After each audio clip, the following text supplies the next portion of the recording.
안녕하십니까. 터놓고 말합시다. 김종환입니다. 제9회 전국 동시지방선거 후보자 등록이 20여일 앞으로 다가왔습니다. 더불어민주당은 지난주에 임실군을 제외한 전북지역 13곳 시장군수 공천자를 모두 확정했습니다. 도지사 후보는 더 일찍 결정했죠.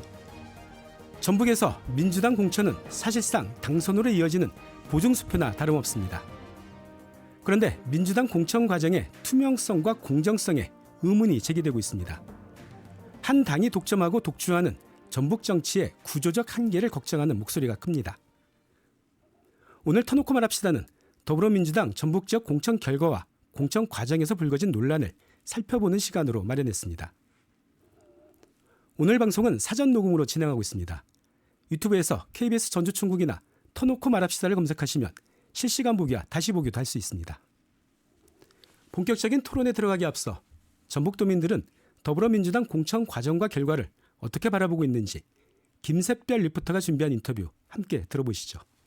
여론조사 조작 의혹은 선거 때마다 반복되는데 개선되지 못하는 게 너무 실망스럽고 몇몇의 선택이 전체 여론이 되는 그런 구조 자체를 바꿔나가야 하지 않나 싶습니다. 조직력이나 계파보다 도민을 위해 일할 사람이란 기준이 과연 잘 적용되었을까 그런 의문과 아쉬움이 좀 있습니다. 전북은 특정 정당 지지가 강하다 보니까 공천은 바로 당선이란 말이 당연하잖아요. 그래서 이번 공천 과정도 잡음이 많았던 것 같고 정책이나 능력보다 공천에만 관심이 쏠리는 구조 자체가 답답하죠. 앞으로 민주당이 신뢰회복을 위해 무엇을 해야 할지 고민했으면 합니다. 전북이 지금처럼 한 정당 중심으로 가는 게 현실이지만 다른 정당들도 좀 더 적극적으로 역할을 해주고 기회가 있었으면 좋겠습니다. 경쟁이 있어야 정책도 더 좋아지고 도민 입장에서도 대안이 생기는 거잖아요. 또 민주당도 지역 경제나 일자리, 청년 유출 같은 전북 발전을 위한 구체적인 공약을 가지고 설득하려는 노력이 필요하다고 보고요. 더불어민주당이 공천은 끝났지만 아직 남은 과제가 많이 있다고 생각합니다. 몇몇 후보나 지역은 아직도 그냥 공천 기준이 일관되지 못한 것도 같고요. 후보자 심사 결과나 감점 요인 등을 이렇게 제대로 공개를 했으면 하는 바람이 있어요. 앞으로 민주당이 전북에서 계속 지지를 받고 새로 유입되는 젊은 층을 받아들이려면 투명한 운영을 해서 새로운 세대의 눈높이를 맞춰주는 게 저는 꼭 필요하다고 생각합니다.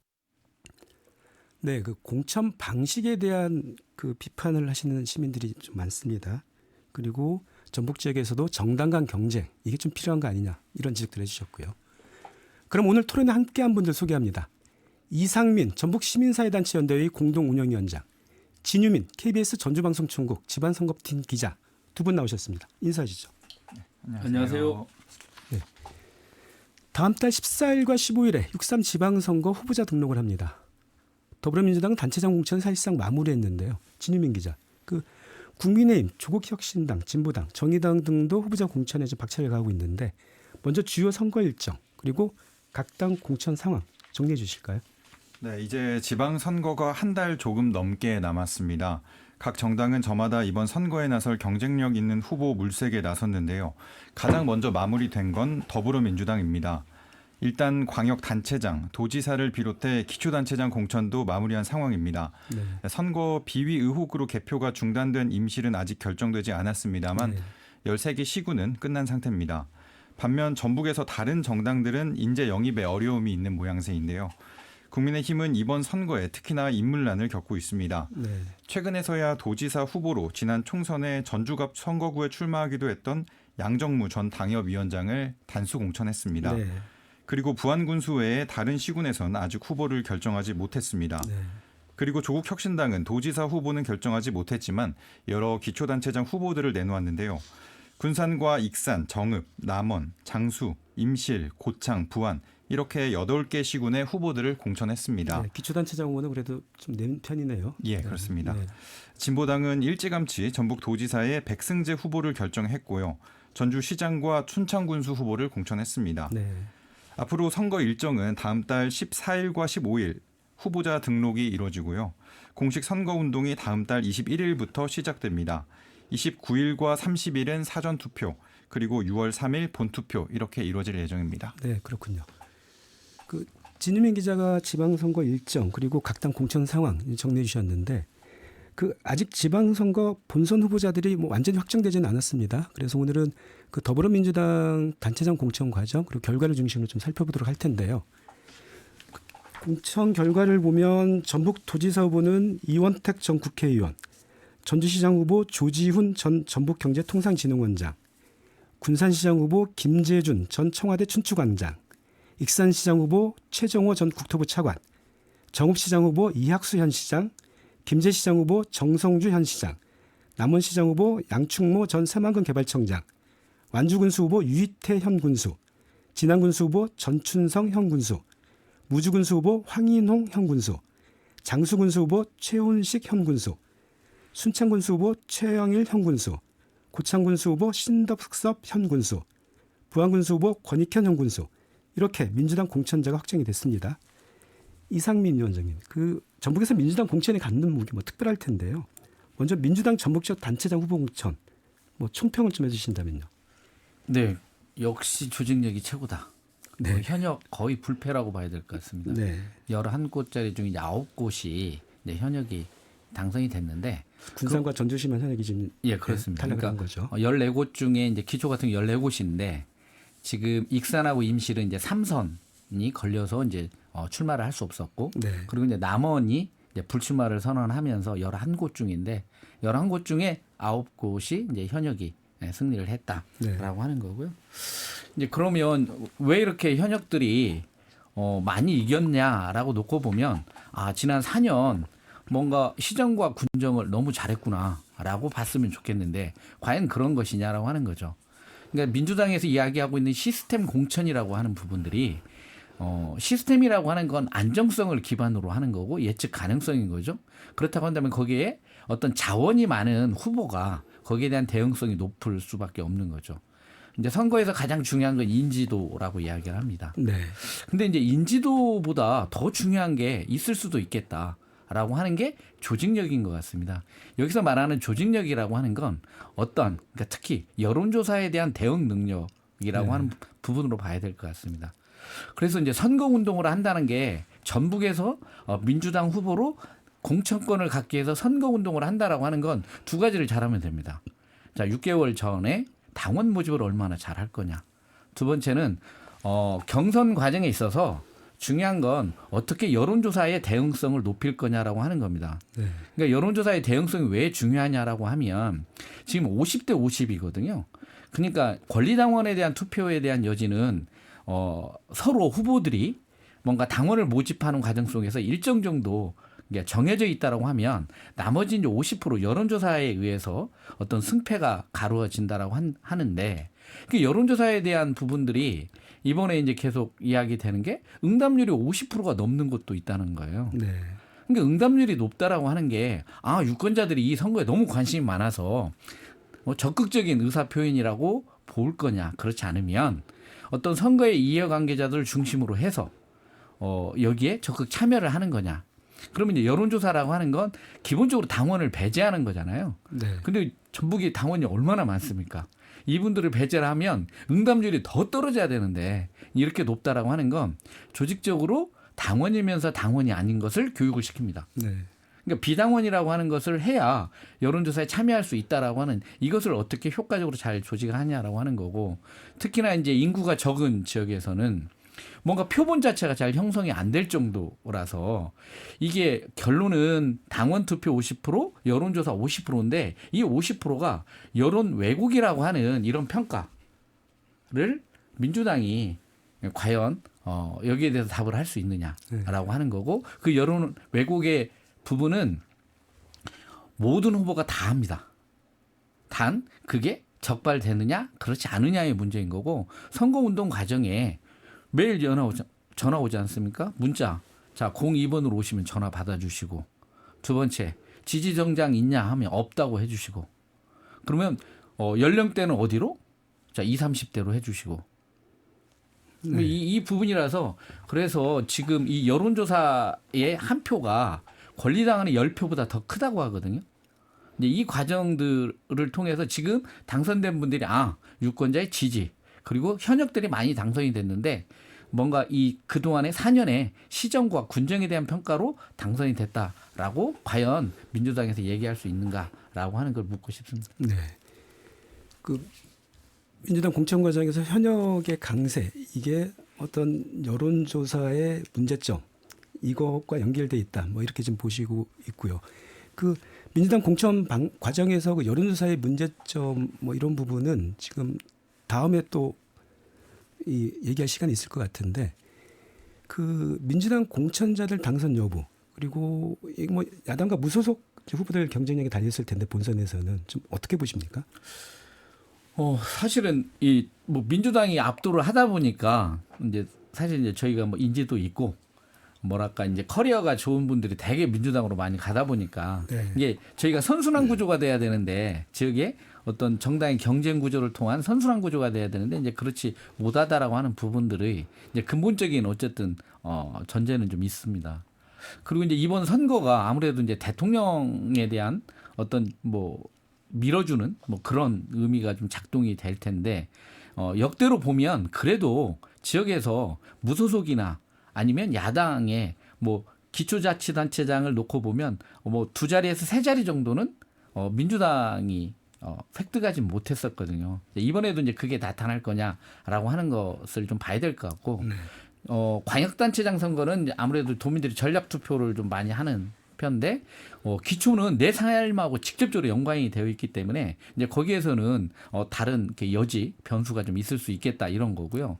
특히나 이제 그 조국혁 신당이 앞에서 말씀 주셨듯이 8곳을 이제 공천을 했는데 그래도 이제 이렇게 선거라고 하는 게 인지도를 무시할 수 없어서 예를 들면 지금 저기 정읍이나 그리고 고창 뭐 이런 데는 상당한 인지도랄지 뭐 전 군수를 했다든지 이제 이런 부분들이 있고 뭐 익산이나 이런 데는 오래 준비를 했기 때문에 나름대로 뭔가 이번 선거에서 그래도 좀 기대하는 바가 좀 있을 수 있겠다 싶은 생각이고요. 네. 결국에는 야당은 좀 바람이 불어야 되는 거고 또 하나는 이번 경선 과정에 어쨌든 도민들이 많이 실망할 수밖에 없었고 이제 이랬던 부분들이 이제 본선에서 어떻게 할 거냐 그리고 이번에 통과한 민주당 후보들이 막상 이제 토론회나 이런 과정에 어떤 정책들 뭐 이런 것들을 좀 제대로 내놓을 수 있느냐라고 하는 부분들이 같이 맞물리면 아마 인물 평가 그리고 어떤 민주당에 대한 일정한 견제 심리 뭐 이런 부분들이 작동을 한다면 그래도 기초에서도 좀 변화의 여지가 있을 것 같고 기초 의원이나 이런 쪽에서는 상당히 어쨌든 후보자의 능력이 중요하기 때문에 뭐 야당의 선전을 충분히 기대해 볼 수 있을 것 같습니다. 네. 그 예전 지방선거 같은 경우에는 그 민주당에 대한 어떤 견제 심리 이런 게 무소속 후보에 대한 지지로 나타나는 경우가 많았는데 이번 선거에서는 사실 무소속보다는 조국혁 신당의 등장 때문인지 어떤 야당에 대한 그러니까 정당에 대한 지금 지지로 나타나는 가능성이 높은 것 같아요. 일단 지금으로서는. 그러니까 이제 저희가 이제 진보 정당이라고 하는 부분들은 뭐랄까 이제 유권자들한테 들어가는데 일정한 어떤 폭의 한계가 있다는 생각을 하는데 예전에 이제 국민의당이 크게 이제 선전을 했었던 것도 이제 민주당과 특별히 다르지 않다. 그렇다고 한다면 무소속보다는 어떤 그 조국혁 신당의 간판을 다는 게 어떤 득표에 유리하다라고 하는 부분들도 있고 또 유권자들이 기본적으로 그런 인식들이 있기 때문에 그러니까 진보 정당은 좀 또 다른 어떤 뭐랄까요? 넘어야 될 산이 있다라고 한다면 조국혁 신당이라고 하는 부분들은 민주당과 크게 다르지 않게 보고 있고 뭐 통합까지 이야기되는 그런 정당이다 보니까 내가 이제 후보자의 어떤 역량이나 이제 이런 부분들을 생각할 때 그리고 조국혁 신당이 상당하게 한 뭐 1, 2년 전부터 지방선거를 좀 준비를 하면서 뭔가 교육도 하고 이랬던 부분이 있어서 일정하게 어떤 조직력도 예전보다는 훨씬 좀 나아져서 작동을 하는 것 같다. 네, 그런 면에서 무소속보다는 오히려 조국혁 신당의 간판을 다는 게 그래서 지금 조국혁 신당이 생각보다 기초나 이런 데는 후보들이 많이 좀 입후보하고 있는 걸로 알고 있습니다. 네, 알겠습니다. 그 민주당 공천 결과를 좀 구체적으로 살펴볼까요? 뭐 도지사 후보 공천부터 얘기해 보죠. 진유민 기자.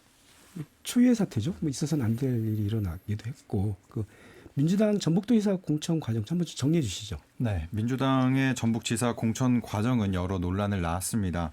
크게 구분하자면 현직 지사의 제명과 후보들의 비위 의혹에 따른 경찰 수사 그리고 공정성 논란과 단식 이렇게 나눠봤는데요. 네.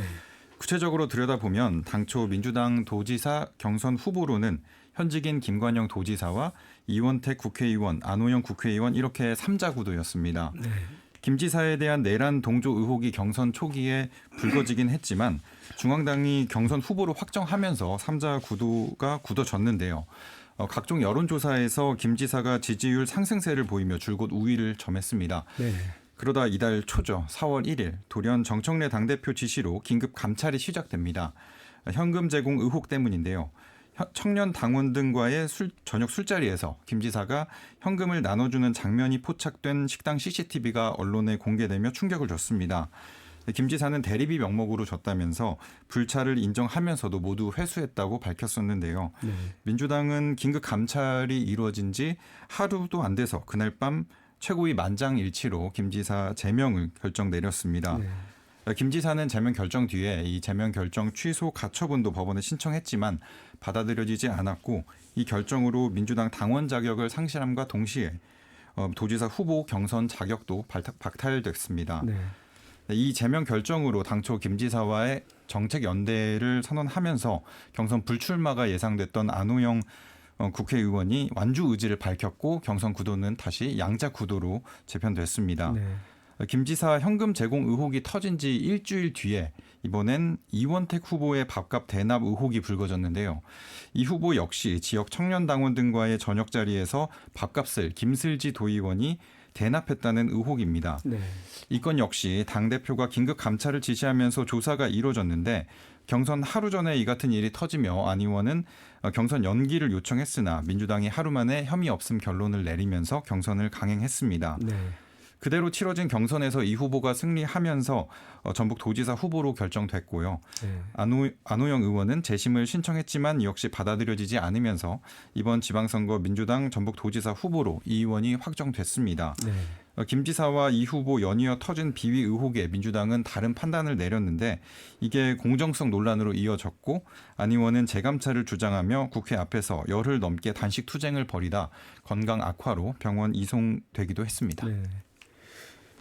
그러니까 지금 핵심은 김관영 지사와 이원택 후보에 대한 어떤 중앙당의 감찰 그리고 그 감찰 결과, 그 감찰 과정 이런 게 과연 공정했느냐 뭐 이런 것 같아요.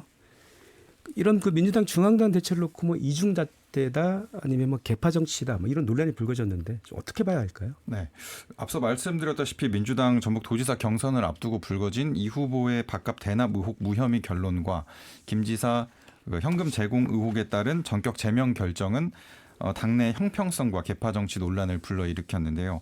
문제 제기하는 입장에선 두 사건의 유사점을 들며 다른 판단에 대한 부분을 짚고 있습니다. 문제가 된 자리가 민주당 청년 등과의 자리였고 실제 겹치는 참석자도 많았습니다. 네. 금품이 문제가 됐다는 것도 유사한데 이에 대해 한 명은 제명을, 한 명은 무혐의를 받았다는 게 논란의 골자입니다. 반면 중앙당은 개별 사안의 성격과 법적 판단 여부 등을 종합적으로 고려한 결과라는 입장을 내놨습니다. 네. 이러한 다른 판단은 개파 정치 논란으로 번졌는데 이 후보의 밥값 대납 의혹의 무혐의 결정 당시 최고위에서 친명계 의원과 친청계 의원의 대립이 드러났습니다. 친명계 최고위원 일부는 당시 김 지사와의 형평성을 제기하며 경선을 연기하고 더 자세히 들여다봐야 한다. 뭐 이렇게 조사해야 한다고 주장했지만 받아들여지지 않았다고 밝혔는데요. 네. 경선 패배 뒤 단식 투쟁에 나선 안 의원을 둘러싸고 이 같은 개파 갈등은 더 두드러지는 모양새입니다.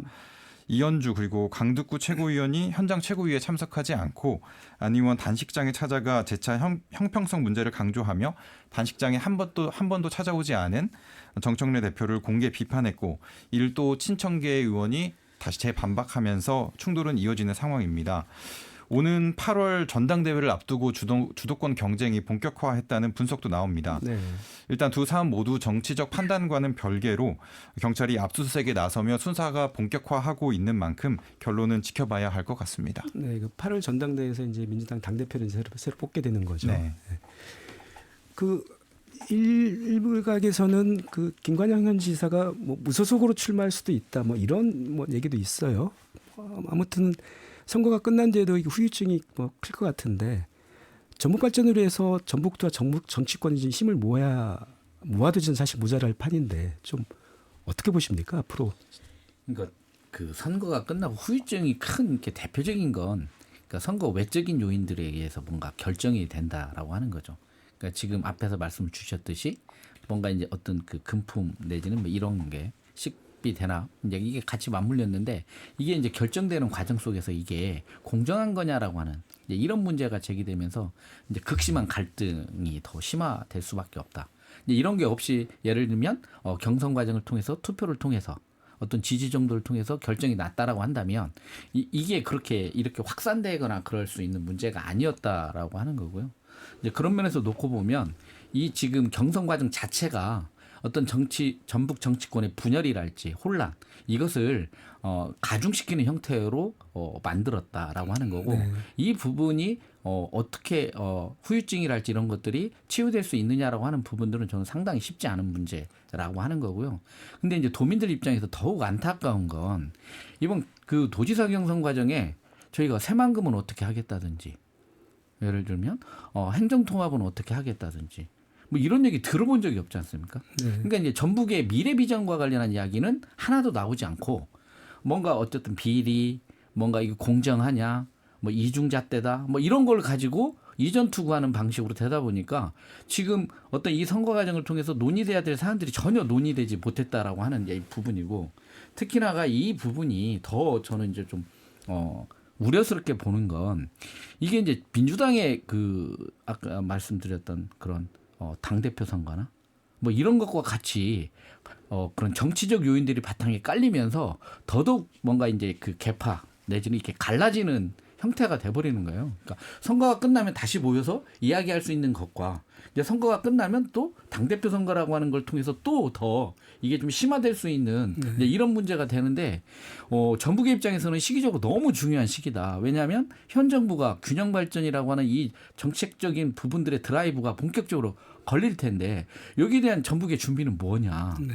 우리 스스로의 어떤 비전과 어떤 방향성들을 가지고 어떤 그 정치권을 설득하고 뭔가 힘을 모아야 할 때 오히려 지방선거가 그러한 정책과 비전이 마련되는 공간이 아니라 정책과 비전은 뒤로 밀리고 서로 정치적 이전 투구가 되면서 과연 도민들은 상당한 어떤 그 어려움 뭐 이런 부분들이 직면할 수밖에 없는 과정이 되기 때문에 더더욱 우려스럽고 이 부분은 쉽게 뭐 치유되는 게 만만치 않을 것 같습니다. 왜냐하면 이원택 후보가 당선이 되더라도 사법 리스크에다가 뭔가 이제 그런 뭐 이중잣대 논란 이런 것으로부터 자유롭지 못하다라고 하는 이 부분을 극복하는 게 만만치 않기 때문에 더더욱 그렇게 생각이 듭니다. 네. 금방 말씀해주신 지금 현 정부 그 지역 균형 발전 전략에서 전북이 과연 준비를 하고 있느냐 이 부분 그리고 이번 지방선거가 그런 계기가 되고 있느냐 굉장히 중요한 말씀해 주셨는데 사실 뭐 일부에서는 전북도지사를 전북 도민들이 선출하는 게 아니고 민주당 중앙당이 임명하는 거 아니냐 뭐 이런 좀 자괴감 섞인 목소리도 좀 나오고 있어요. 어쨌든 전북 정치권이 좀 하나로 힘을 합쳐서 전북 발전 전략을 좀 마련하고 그 합의를 이끌어내고 좀 준비를 해나가는 이런 작업은 사실 지금부터 선거 준비를 하는 지금부터 해도 지금 사실 늦은 것일 텐데 좀 걱정이 되는 부분이긴 합니다. 전북 발전 전략 어떻게 좀 마련하고 어떻게 좀 실행해 나갈지. 그러니까 이제 발전 전략이라고 하는 건 이제 정책의 문제도 있지만 이것을 어떻게 실행시키냐라고 하는 거거든요. 네. 이게 이 실행이라고 하는 영역이 정치의 영역인 거죠. 그러니까 정책이라고 하는 걸 뭐 짜고 만드는 건 연구원들도 만들 수 있고 이렇지만 그게 나오면 이것을 어떻게 정치라고 하는 과정을 통해서 실질적으로 이제 정책으로 전환시킬 수 있느냐라고 하는 게 정치권의 역할이고 힘인데 이 부분은 사실은 이제 전라북도의 역할이 있고요. 또 어떤 민주당 내에서 어떤 국회에서 역할이 있고 중앙정부의 어떤 역할이 있는데 중요한 가장 이상적인 건 그렇습니다. 중앙정부가 예를 들면 전라북도의 발전 전략에 적극적 요구가 있어서 여기를 어떻게든 밀어줘야 되겠다라고 하면 이게 가장 좋은 건데 전라북도는 안타깝게도 초광역이라고 하는 균형 발전 전략을 가지고 있는 그러니까 대통령 정부의 입장에서 놓고 보면 일단 전북은 고려 대상이 아니다라고 하는 겁니다. 그럼 두 번째는 이것을 뚫을 수 있는 방법은 뭔가 전라북도가 여기에 대한 치밀한 어떤 전략적 준비 이게 예를 들면 뭐 틈새가 됐든 뭐 이런 부분들을 통해서 마련해서 정치권을 설득하고 이럴 수 있는 뭔가 원팀이라고 하는 부분들이 가장 필요한 시기인데 이번 선거를 통해서 이런 부분들이 철저하게 오히려 더 무너지게 됐다라고 하는 거고요. 그럼 세 번째 남을 수 있는 방법은 뭔가 도민들이 어떤 변화를 만들어야 되는데 도민들에게 그런 기회가 주어지지 않는다. 왜냐하면 이 민주당이 일당 독점을 하고 있기 때문에 도지사 선거에서 어떤 큰 변화의 여지가 있을 거라고 생각하기 쉽지 않다라고 하는 겁니다. 그래서 이 세 가지 요인들을 놓고 봤을 때 그럼 우리가 언제 어떻게 해야 될 거냐? 그나마 두 가지인 것 같습니다. 이제 국회의원들을 중심으로 한 국회의원들이 개파를 할지 이런 문제를 떠나서 일단 전라북도 문제에 얼마만큼 집중을 하면서 원팀을 만들 거냐라고 하는 거고 네. 어찌됐든 이번 선거를 통해서 선출되는 도지사가 여기에 대한 정치력을 정말 발휘해서 하나의 팀으로 묶는 과정이 필요한데 이런 부분에 대해서 지금 상황에서는 낙관적으로 보기가 어렵다라고 하는 게 지금의 상황인 것 같습니다. 네. 뭐 비관적이긴 해도 어찌됐든 전북 정치권과 전북도 뭐 힘을 모아서 전북 발전을 위해 노력해야 하는 것 이거 뭐 변함없는 사실이니까요. 이제 그 시장군 후보자 공천 얘기를 해볼까요? 그 전북에서 가장 큰 기초자치단체 전주시장 공천 결과가 아무래도 가장 큰 관심을 끌었는데 그 조지훈 후보가 선출직 공직자 평가 하위 20%에 포함된 현직 우범기 시장을 꺾었습니다. 군산시는 현역 강임준 시장이 결선에도 오르지 못하고 탈락한 뒤에 김재준 전 청와대 춘추관장이 공천장을 받았고요. 반면에 김재시는 그 현 정성주 시장이 선출직 공직자 평가에서 20% 감점을 받았는데도 결선 투표 없이 본 경선에서 과반을 득표했어요. 진유민 기자, 전주 군산 김제 공천 결과 좀 어떻게 분석할 수 있을까요? 네, 그러니까 전주와 군산에서는 변화를 바라는 민심이 현직을 밀어낸 반면 김제에서는 현직의 성과와 조직력이 페널티를 상쇄했다라고 분석할 수 있겠습니다. 네. 먼저 우범기 전주시장은 전주시의 부채 급증과 토목 위주 사업의 방식에 대한 지적이 경선 내내 따라다녔는데요. 예산 폭탄을 가져오겠다는 취임 초기 말과 다르게 전주시가 빚더미에 올랐다는 인식과 불통 행정 비판이 시민과 당원들에게 작용하지 않았나 싶습니다. 네. 그러면서 이제 박빙 승부가 예상됐고 감산 페널티가 또 더해지면서 조지훈 후보가 현직을 꺾는 결과가 나왔습니다. 네. 군산시의 경우 현직 강임준 시장이 결선에도 오르지 못하는 이변을 낳았는데요.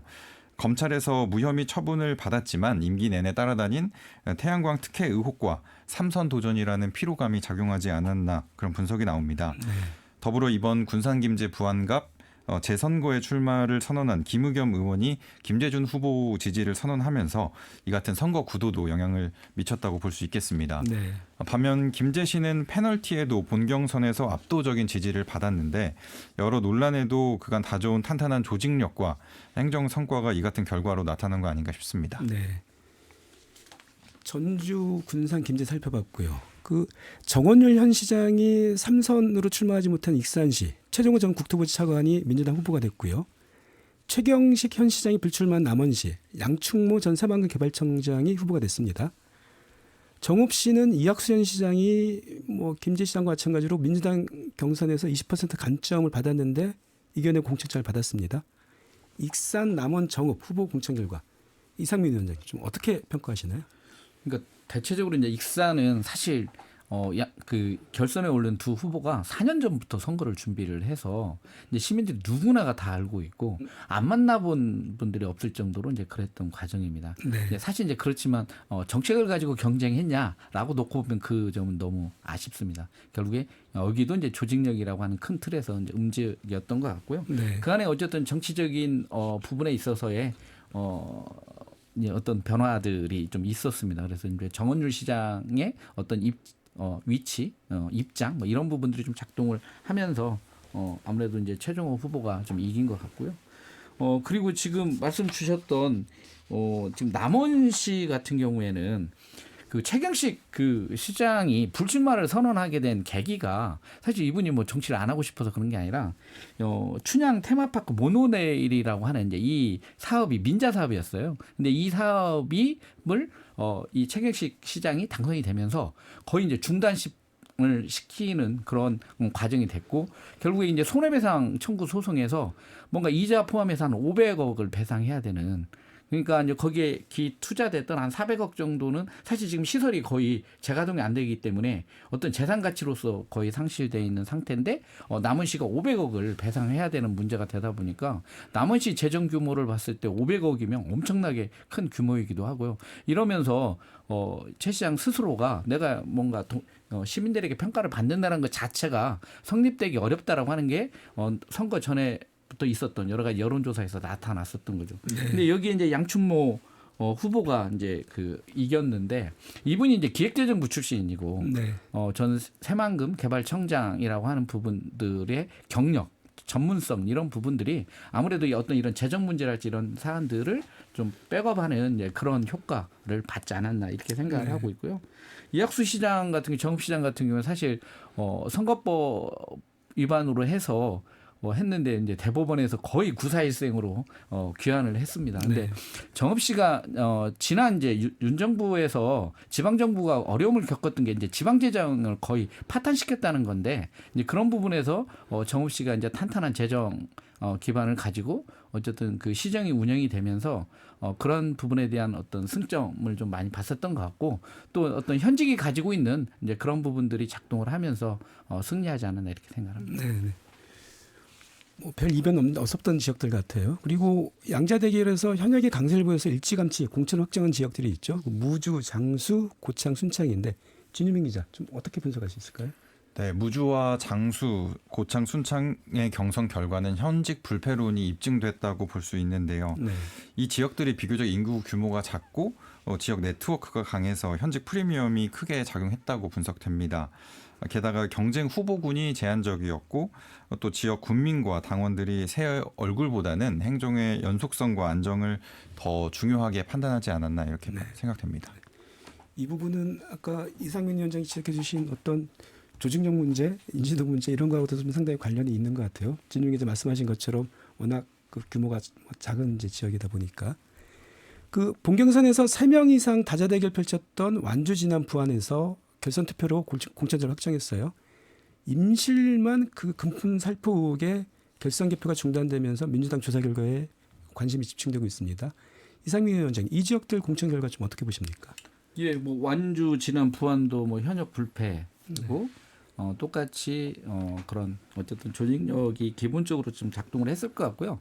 물론 이제 그 유권자들 입장에서 어떤 군정에 대한 평가가 어떻게 되느냐라고 하는 부분도 좀 여지가 있을 수 있습니다. 왜냐하면 지금 이제 진안이나 이제 이런 쪽 같은 경우는 이제 농어촌 기본소득이랄지 이제 이런 부분들에 대한 준비 내지는 이제 이런 것도 좀 영향을 미쳤을 것 같긴 합니다. 네. 하지만 이제 기본적으로는 어쨌든 조직력, 현역이라고 하는 이제 이 구도를 좀 벗어나지 못했다라고 하는 거고요. 지금 임실에서 말씀 주신 대로 이제 대표적으로 이런 문제, 어떤 여론조사 조작이라고 저는 이제 금품도 정말 큰 문제인데 여론조작이라고 하는 것은 아닌 것을 기계 만드는 거잖아요. 그래서 이게 갖는 심각성이 정말 크다. 그러면 이게 구조적으로 극복 가능한 거냐? 그러니까 지금의 어떤 그 민주당식의 어떤 경선 방식이 다음에 가면 개선될 수 있냐? 저는 여지가 전혀 없다고. 그러니까 민주당의 경선 방식은 그 쓰임새나 생명력이 전북에서는 이제 더 이상 가능성이 없다는 걸로 이번에 결론이 났다라고 봐요. 네. 그렇기 때문에 저는 이제 도당의 역할이 중요한데 최소한 어떤 민주당의 압도적 지지를 받고 있는 어떤 이 전북, 뭐 전남, 광주만이라도 그러니까 또 다른 방식의 어떤 그 경선 방식이 좀 도입이 돼야 한다. 왜냐하면 이게 이제 다른 지역에서는 이 방식이 그렇게 전북처럼 문제가 되진 않거든요. 네. 이상민 위원장님, 그 여론조사 방식에 대한 문제의식이 굉장히 크신 것 같습니다. 그건 정말 여론을 왜고 가는 거니까요. 네네.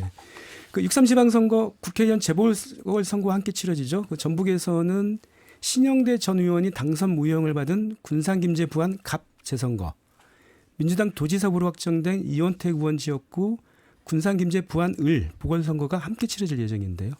진유민 기자, 그 현재 두 지역에서 출마자로 거론되고 있는 후보자들 소개해 주실까요? 네. 민주당 광역 기초단체장 경선 공천이 마무리 수순에 접어들면서 이제 관심은 함께 치러지는 재보궐 선거로 쏠리고 있습니다. 전북 국회의원 선거구 10곳 가운데 2곳에서 재보선이 이뤄질 예정입니다. 네. 말씀하셨듯 당선 무효형으로 낙마한 신영대 전 의원의 군산김제 부안갑 재선거에는 김의겸 전 새만금 개발청장과 문승우 전북 도의장, 전수미 민주당 대변인이 일찌감치 출마를 공식화하고 지지세 다지기에 나섰고 네. 국민의힘에서는 오지성 전 당협위원장이 나섭니다. 네.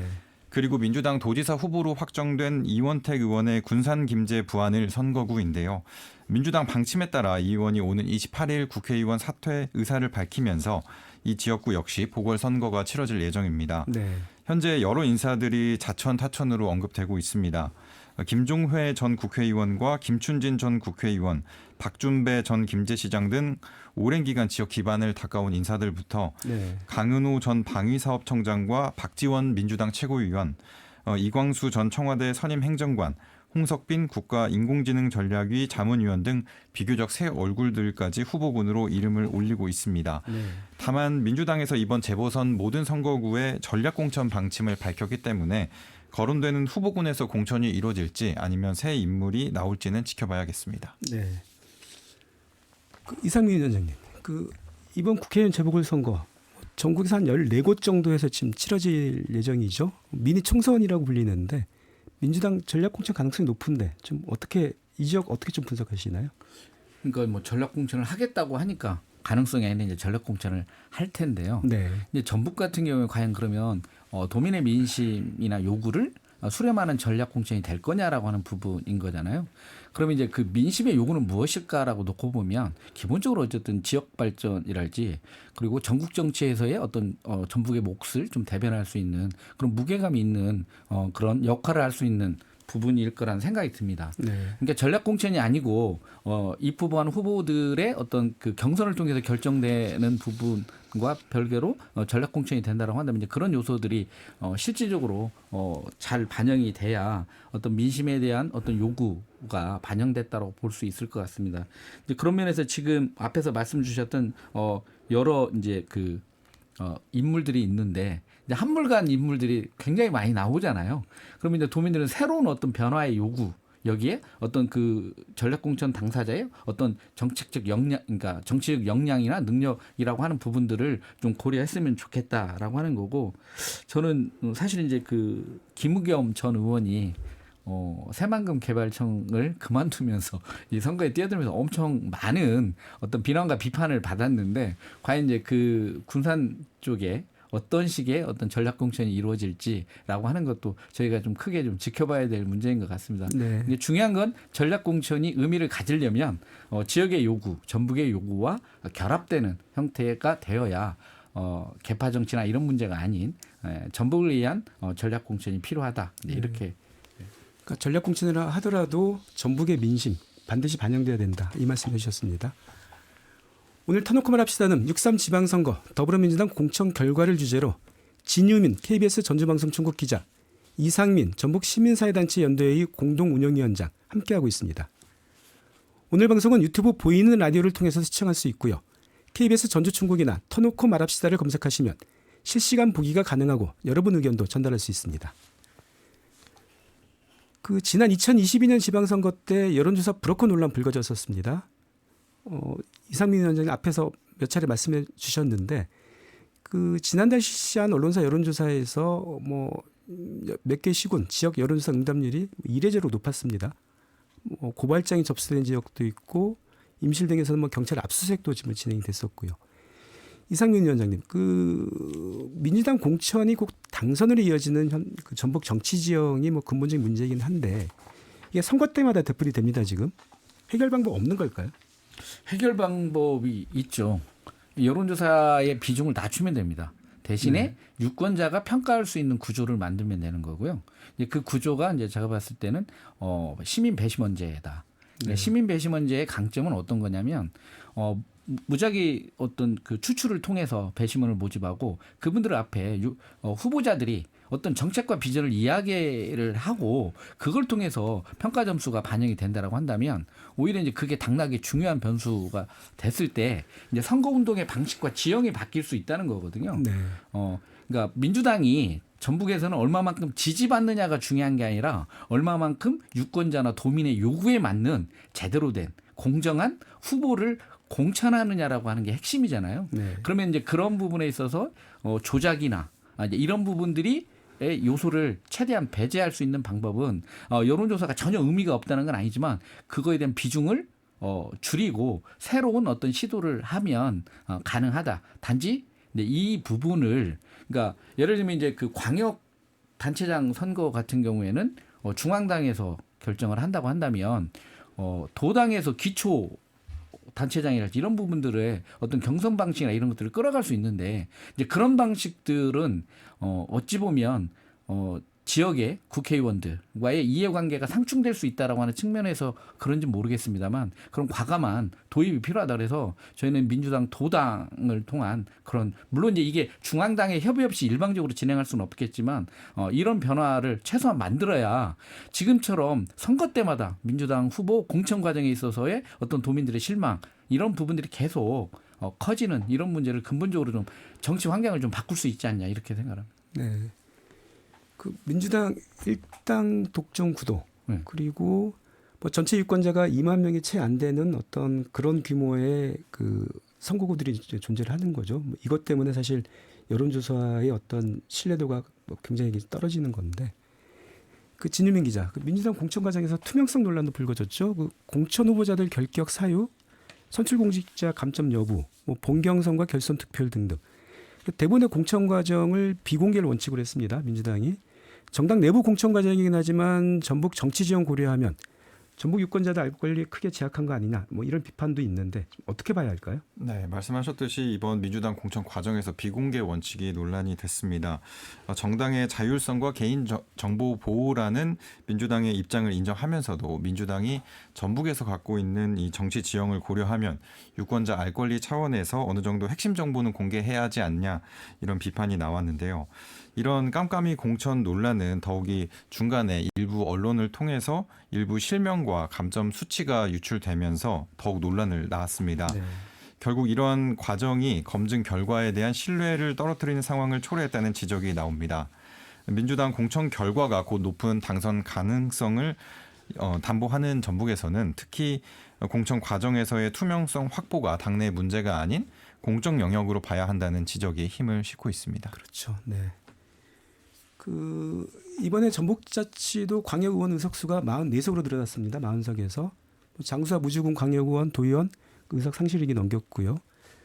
그 진유민 기자, 그 민주당 지방의원 공천에서도 그 전략 공천 경선 병행한다는 뭐 이런 지금 방침이 밝혔고, 그런데 특히 이제 지방의원들도 현역 그 하위 20% 평가 이게 있고 또 그 지역 위원장 교체된 지역이 있습니다. 이 곳에서는 뭐 현재 교체 폭이 클 것 같은데 좀 어떻게 볼 수 있을 것 같습니까?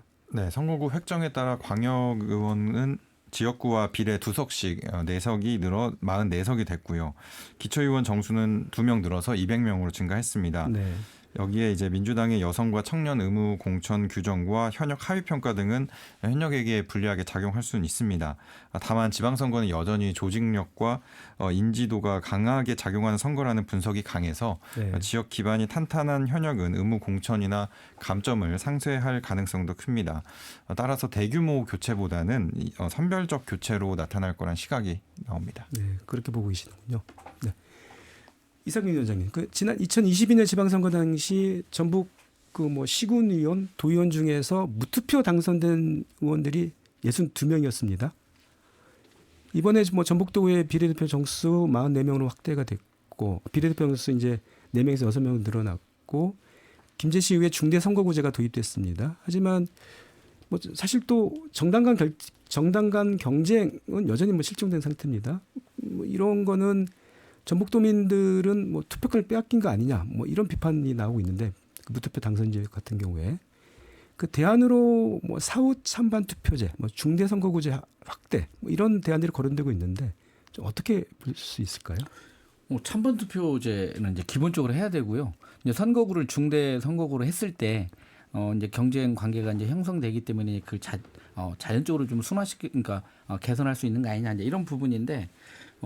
저희가 그런 이야기까지 했습니다. 이번에는 대응을 못 했는데, 저희가 이제 지난 선거 때 그런 문제가 있어서 찬반 투표를 반드시 도입해야 한다라고 하는 요구는 했지만, 이게 어쨌든 정치권에서 수용이 안 된 거고요. 네. 저희가 이번에 누구라도 후보를 기탁금만 시민 모금으로 마련을 해서 등록이라도 해봐야 되는 거 아니냐. 그렇게 되면 그 후보에게 어떤 찬반 이상의 어떤 그런 걸 과정을 좀 만들게 되니까 그런 거 아니냐라고 얘기를 했었는데 저희가 사실 그걸 시도는 못했습니다. 근데 아마 4년 후에도 만약에 이런 흐름과 과정이 있다라고 한다면 그런 걸 좀 미리 준비해서 그런 선거구에는 어쨌든 후보를 내는 거죠. 시민들이.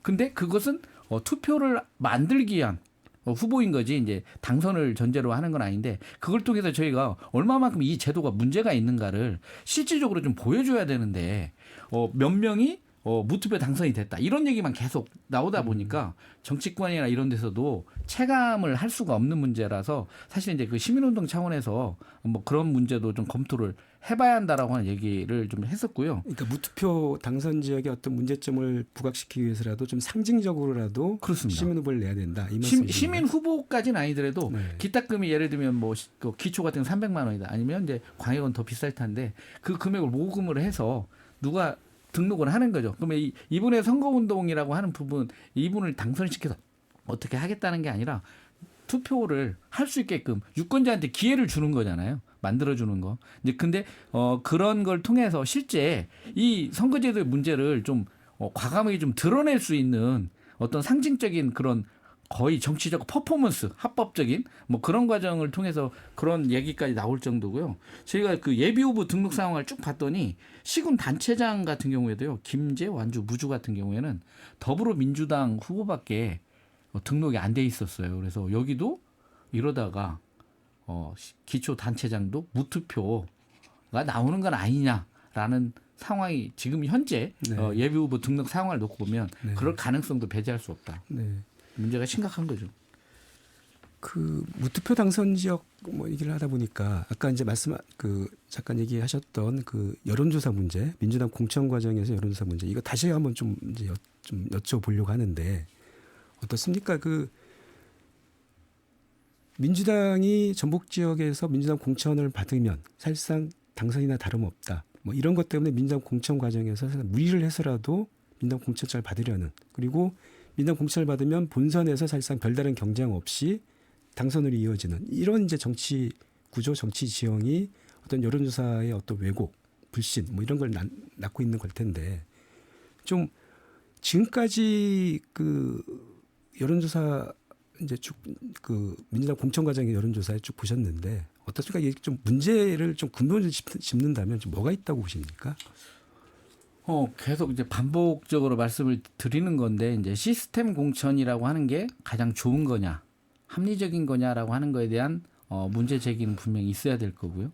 두 번째는 이게 민주당이 곧 당선인 전라북도에 있어서 유권자의 의견, 결정을 어떻게 수용해낼 수 있느냐라고 하는 건 이건 그렇게 해야 한다고 하는 당위는 없지만 민주당이 가지고 있는 정치적인 입지 그리고 도민들에게 받았던 그런 성원들이라고 하는 부분들을 놓고 봤을 때 민주당 스스로 거기에 걸맞는 개선 방안을 내놓아야 되는데 이제 그렇게 하고 있지 않다라고 하는 게 본질적인 문제이고요.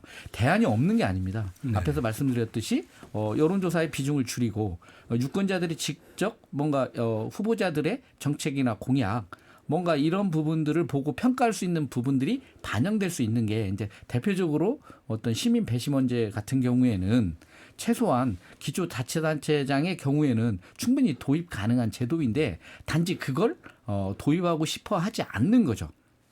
왜 도입을 꺼려할까요? 변수를 만들고 싶지 않은 겁니다. 이제 저는 이제 두 가지라고 보는데 하나는 그러니까 모든 선거는 다음 선거와 연결이 돼 있는 거거든요. 네. 그러면 지금은 지방선거니까 그 다음에 국회의원 선거랑 연결돼 있는 거고요. 총선이 있죠. 그렇죠. 네. 국회의원 선거는 그 다음에 지방선거랑 연결이 되는 겁니다. 그럴 때 이 과정의 이해관계는 단순히 지방선거니까 지방선거의 입후보자들만의 이해관계만 있는 게 아니고 2년 후에 총선에 대한 이해관계자들의 충돌이 되는데 이해관계자의 핵심은 누구겠습니까? 현역 의원이죠. 네. 지역위원장. 그러니까 현역 국회의원이요. 예, 네. 현역 국회의원의 이해관계를 어떻게 여기에 선거 과정에 반영시킬 거냐라고 하는 부분인 거고 여기에 현역 국회의원이 지지하거나 함께할 수 있는 후보자가 기초 또는 기초의원이나 광역의원에 당선하도록 하기 위한 노력들을 최대한 제도적으로 가능한 구조를 가져가는 거죠. 그래서 공천 관리 또는 공천심사위원회의 구성 방식 자체가 지역 현역 의원들의 그러니까 국회의원들의 추천이랄지 이런 방식으로 해서 기본적인 베이스가 깔리는 거고 그러면 여기에서 왜 기준이 오락가락 하느냐라고 하는 문제는 거기에 이해관계가 집중이 돼서 어디를 살리고 어디를 죽일 거냐라고 하는 게 정치적 이해관계라고 하는 부분으로 저희는 이제 심하게 얘기하면 서로 윈윈하는 그런 구조라고 하는 것이 그런 결과를 만든다라고 보고 있습니다. 어쨌든 현재 그 민주당 그 단체장 공천 방식이 권리당은 50%, 일반 시민 여론조사 50% 이걸 합산해서 지금 그 공천을 결정하기 때문에 그러니까 계속 제기되고 있는 여론조사의 문제점, 그 여론조사에 대한 불신 이런 거는 반드시 좀 해소하고 가야 될 문제인 것 같습니다. 그 마지막으로 이 시간 미치하지 못한 말씀, 뭐 전북 유권자에게 하실 말씀이 있으면 뭐 마지막 말씀으로 정리 부탁드립니다. 1분씩 좀 부탁드릴게요. 먼저 진유민 기자. 네. 뭐 전북은 원래 민주당 독점 구도가 강한 데다가 특히나 이제 높은 대통령 지지도 속에 치러지는 이번 지방선거여서 더욱이 이제 좀 과열되고 그러다 보니까 각종 비위 의혹이 난무하고 경찰 수사까지 이어지는 그런 상황이 초래된 것 같습니다. 네. 우려되는 건 이제 정작 본선에서 유권자들이 이런 그 각종 비위 의혹이나 그 일련의 경선 과정들을 겪으면서 피로감이 누적돼서 정작 본선에서는 이제 무관심하지 않을까 그런 점인데요. 아무쪼록 남은 기간에는 정책 중심 선거가 이루어졌으면 좋겠고 네. 저도 각 당의 후보들의 정책이 최대한 많이 언론에 드러날 수 있도록 노력하겠습니다. 네. 역할 부탁드리겠습니다. 이상민 위원장님. 네. 민주당 경선 과정에 정책은 없었습니다. 유권자도 없었고요. 네. 오로지 조직력에 의한 정치적 이해관계가 있었습니다. 그 과정에서 도민들이 많이 실망하고 그랬을 텐데 이제 본선이 진행이 됩니다. 저희가 야당 후보들에게도 많은 관심이 필요합니다.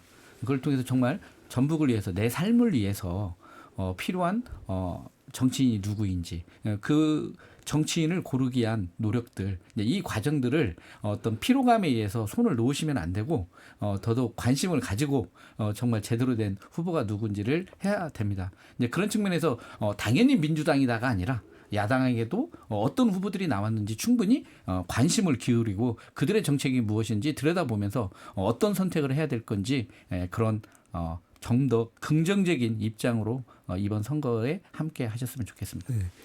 6.3 지방선거 끝난 게 아니죠. 이제 민주당 단체장 공천 결과가 나왔을 뿐입니다.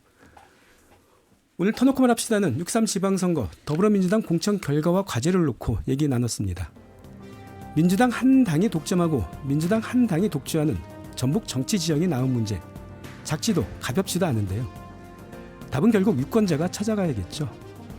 내 삶을 더 낫게 우리 지역을 더 좋게 바꿀 수 있는 후보를 잘 선택하고 투표하는 일이 전북 정치를 바꾸는 첫걸음이 될 것입니다. 다음 달 여야 정당들이 후보자를 모두 공천하면 한 번 더 얘기 나누는 시간 마련하겠습니다. 이 자리에 함께해 주신 이상민 전북 시민사회단체 연대회 공동운영위원장, 진유민 KBS 전주방송중국 기자 수고하셨습니다. 지금까지 터놓고만 합시다. 김종환이었습니다. 고맙습니다.